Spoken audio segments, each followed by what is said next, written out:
He's back after his 20-year radio talk show, Let's Talk Real Estate. Daryl Beasley is back with some real estate tips from the top podcast. Radio show host, nationally selling author, owner of real estate mortgage and title companies, recording artist, Vietnam veteran, racquetball player, professional plane crusher, and working on his GED, Daryl will share one amazing tip on each short podcast. And here he is with your real estate tip of the day. I know. I crashed a plane twice, don't have a GED, so why in the world would you want to listen to me? I mean, have you ever seen all those buttons on a plane, how confusing those things are? Second time I crashed it, they came running out. So you need a doctor. I said, not now. When I called my wife, I said, honey, crashed my plane. She said, so we got to drive to Gulf Shores. I said, I'm alive. But it happens. But I have 98 years experience in real estate, doing everything you can do. So maybe there's something you can learn from me. This is the first of 43,560 podcasts. These are going to be short ones, 5-10 minutes, okay? 30 minutes, and I bore myself with that. Even my wife, I go home and say, honey, I need to talk to you. She says, you got 5 minutes, okay? So these are going to be short, quick tips that I have given out over my decades in radio show, books, and whatever I've done. My first tip, my first one today, don't hang up on me.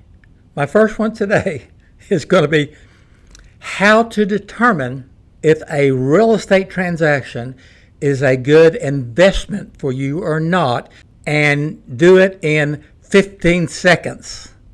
You all hung up. 15 seconds, okay? I know. Return on investments to calculate. I got all that GRI, CRS, all that top level stuff. I know you've got taxes and insurance and net income, vacancy, maintenance. I know you got all that stuff, but I ain't got no GED. I ain't got no time for that, okay? This, ladies and gentlemen, has worked for me in the many decades I've been in real estate. It has worked for me 90% of the time, okay? Not every time, but 90% of the time, you're going to test it. 15 seconds, you can tell if something is a good investment or not, okay?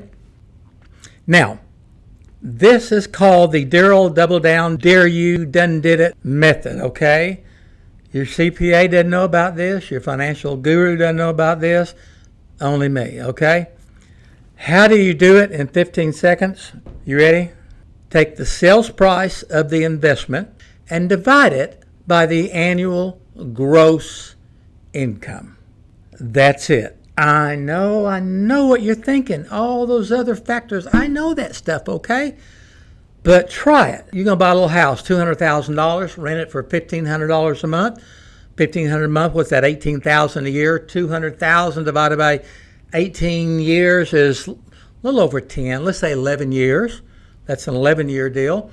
I'm saying if it's 15 years or over, in my opinion, it's not probably a good investment. 10 to 15 years, I'm going to say is an okay investment. Below 10, I'm going to say is a good investment. I know all the other factors, and we know if it comes out, in this case, at 11 years, then we know it's going to be longer than that, because when you factor in vacancy, maintenance, and all that other stuff, we know it's going to be longer. But sales price divided by the gross annual income, I've seen fourplexes for $300,000. Now, I'm in Louisiana.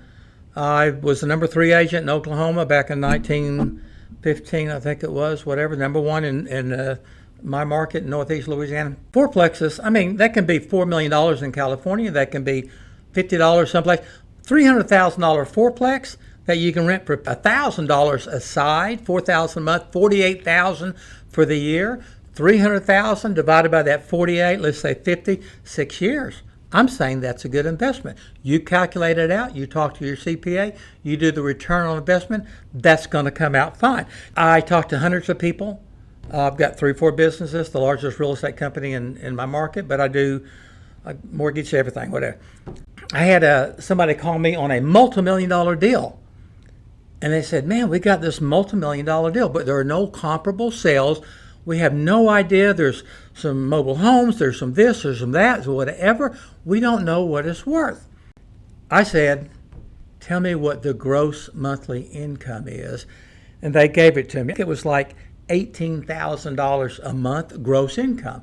Times 12 is like 12 to 216, 216,000. So I just said, hey, let's just figure it for 10 years. You take that 216 times 10, okay, that's 2.2 million, right? You can figure that. I said, what do you think about 2 million, a little over 2 million? They said that's exactly what he was thinking. I helped a preacher here recently, paid $40,000 for a mobile home. $40,000 for a mobile home on some land, okay? Older mobile home. He rented it out for $850. $850, like $10,000 a year, 40 divided by 10, 4 years. None of you here will tell me that's not a fantastic investment. I'm not saying he's going to pay it off free and clear in that period of time. You got the taxes and that stuff, but it's not going to be much longer, is it? Now, every real estate transaction, there are different things. Sometimes you're buying for cash flow. Sometimes you want income on a monthly basis that you can live on. Sometimes you're buying for equity buildup. You want to buy it knowing it's going to go up 5% a year or whatever, and your mortgage decreases, and you're building that equity up. So 10, 15 years, you can put your kids through college, pay for your child support, alimony you're going to have coming up, whatever it is. I don't know. So there's different things. I have bought a lot of properties for different reasons besides cash flow and equity. I bought property I could divide up into 3 or 4 tracts and sell off. I bought one with a house. They had extra land, so the house got my money back, and now I got the land. Bought one some years back that was a residential lot for $17,000, but I knew that area was going to convert to commercial. Bought it for $17,000, sold it for $70,000 because it went commercial. They widened the street from 2 to 4. So that is my tip for the day. But I'm going to end every deal. You can hang up right now if you want to. I do a lot of different things. I've written hundreds of songs. I'm known nationally as the Sonic Moments, stuff that I do.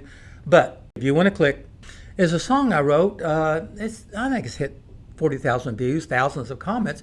Wasn't meant to be a gospel, but I helped about a dozen people one day, just different people all over the country. They all had different problems. And I left that night, went to a parking lot, sat there with my car running, thinking about every person. And it hit me that I told every one of them to just hang on.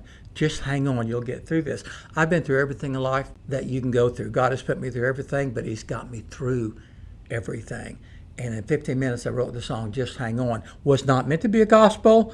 Okay, if you go to my Daryl Beasley Music, yeah, you'll see that gospel, but you'll also see Big Fat Butt, and I don't want no flues in my jacuzzi, okay? So click on this, Just Hang On. Came out really good. God bless you. See you next week. Just